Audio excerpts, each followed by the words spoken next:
அத்தியாயம் 27. பிள்ளைவாளின் பழி. கல்யாணியை பழி வாங்குவதற்கு புலிப்பட்டி ரத்தினம் அநேக குருட்டு யோசனைகள் செய்துவிட்டு கடைசியில் ஒரு முடிவுக்கு வந்தான். தாமரை ஓடி பண்ணையின் நிலங்களை பலாத்காரமாய் தன்வசப்படுத்திக் கொண்டு விடுவதென்றும், கல்யாணியை கோர்ட்டுக்கு போகும்படியாகவோ தன்னுடன் ராஜி பேச வரும்படியாகவோ செய்து விடுவதென்றும் தீர்மானித்தான். பண்ணையின் நிலங்கள் எல்லாம் அந்த வருஷம் நன்றாய் விளைந்திருந்தன. அறுவடையாகிவிட்டது. ஆனால் நெல் எல்லாம் இன்னும் களத்திலேயே கிடந்தது.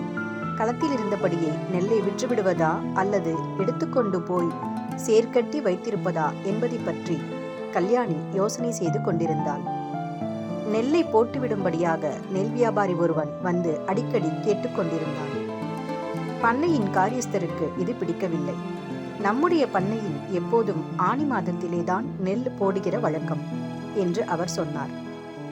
இம்மாதிரி அவர்கள் பேசிக் கொண்டிருக்கையில் ஒரு ஆள் குடல் தெறிக்க ஓடி வந்து, ஆச்சி ஆச்சி, மோசம் வந்துட்டது என்று கதறினான்.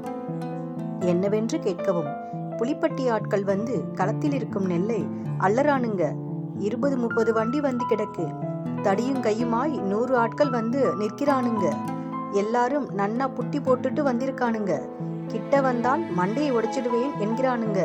பாருங்க, அங்கே பிடிச்ச ஓட்டம் இங்கே வந்துதான் நின்னேனுங்க என்றான். அதை கேட்டு காரியஸ்தர் முதலியார் ஐயோ என்று அப்படியே உட்கார்ந்து போய்விட்டார். அவர் சாது மனுஷர். பண்ணையாரின் காலத்தில் இம்மாதிரி சங்கடம் ஒன்றும் நேர்ந்தது கிடையாது. ஆகவே இந்த நிலைமையை எப்படி சமாளிக்கப் போகிறோம் என்று அவர் ஏங்கி போனார். நெல் வியாபாரி இதுதான் சமயம் என்று அப்பவே நெல்லை போட்டுடுங்க என்று அடிச்சின்றேனே, கேட்டீங்களா? இப்படி ஒரு பேச்சு காதில் பட கொண்டுதானே அவ்வளவு தூரம் வற்புறுத்தினேன் என்று சரடு விட்டான். கல்யாணி சற்று நேரம் யோசனையில் ஆழ்ந்திருந்தாள். சட்டென்று அவளுடைய முகத்தில் பிரகாசம் ஏற்பட்டது. முதலியார், கிளம்புங்கள், களத்துக்கு போகலாம் என்றாள். முதலியார் திகைத்து போனார். ஆச்சி, என்ன சொல்றீங்க? ஆமாம், களத்துக்கு நானே வருகிறேன், வாருங்கள் போகலாம் என்று சொல்லி அவளே முதலில் கிளம்பினாள். உள்ளே இருந்த அத்தையின் காதில் இது விழுந்தது. அவள் ஓடி வந்து, கல்யாணி கல்யாணி, நான் சொல்கிறேன், நீ போவாதே என்று குறுக்கே மறித்தாள். கல்யாணி அதை பொருட்படுத்தாமல் அத்தையை லேசாக வழியை விட்டு நகர்த்திவிட்டு விரைந்து நடந்தாள். அப்போது காரியஸ்த முதலியாருக்கும் ரோசம் பிறந்து, அடே ஓடு, நம்ம ஆளையெல்லாம் தடியும் கையுமாய் களத்துக்கு வர சொல்லு என்று கூறினார். அதற்கு கல்யாணி, முதலியார், ஆளும் வேண்டாம் தடியும் வேண்டாம், நீங்கள் மட்டும் என் பின்னோடே வாருங்கள் போதும் என்றாள். தூரத்தில் கல்யாணியை கண்டதும் நெல் அள்ளியவர்கள், தடியும் கையுமாய் நின்றவர்கள், வண்டிக்காரர்கள் எல்லாருக்கும் ஆச்சரியமாய் போயிற்று. அந்த பக்கங்களில் சாதாரணமாய் பண்ணை வீட்டு ஸ்திரீகள் வயல்வெளிகளுக்கு வருவது கிடையாது. அதுவும் இம்மாதிரி சந்தர்ப்பத்தில் கல்யாணி ஆள்படை ஒன்றும் இல்லாமல் வருவதை பார்த்ததும் அவர்கள் எல்லோருக்குமே காரணம் சொல்ல முடியாத திகில் உண்டாய்விட்டது. எல்லாரும் அப்படியே நின்று கல்யாணி வரும் திக்கையே பார்த்து கொண்டிருந்தார்கள். கல்யாணி கம்பீரமாய் நடந்து நேரே அவர்களுக்கு மத்தியில் வந்து நின்றாள். அடே, நீங்கள் எல்லாம் யார் என்று கேட்டான்.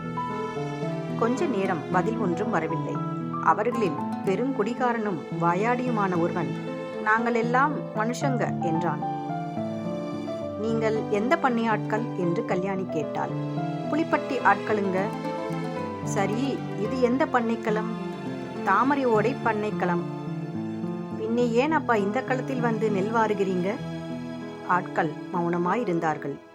அடே, எல்லோரும் என்னை நன்றாய் பாருங்க, நான் யார் என்று தெரிகிறதா என்று கம்பீரமாய் கேட்டாள் கல்யாணி.